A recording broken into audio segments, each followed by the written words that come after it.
अस्सलाम वालेकुम दोस्तों। मैं उम्मीद करता हूँ आप लोग सब खैरियत से होंगे।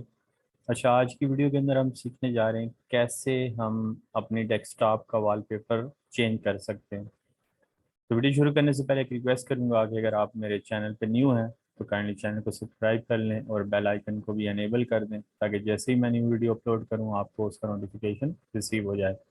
तो बिस्मिल्लाह करते हैं। मैंने एक इमेज जो है वो डाउनलोड की है। आप कोई भी गूगल से सर्च कर सकते हो या फ्री पिक या उसके अलावा अनस्प्लैश और इस तरह डिफरेंट जगहों से आप उसको डाउनलोड कर सकते हो इमेजेस को।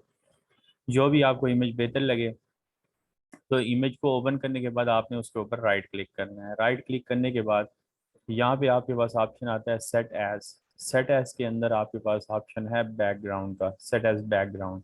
तो इसके ऊपर मैं जैसे क्लिक करूंगा तो ये जो है मेरा सेट एज बैकग्राउंड हो गया। ठीक है।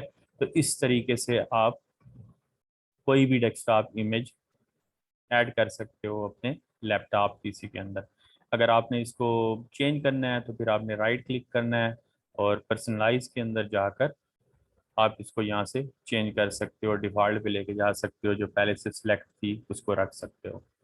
तो इस तरीके से कोई भी इमेज जो आपको बेहतर लगे आप अपने डेस्कटॉप के ऊपर अप्लाई कर सकते हो।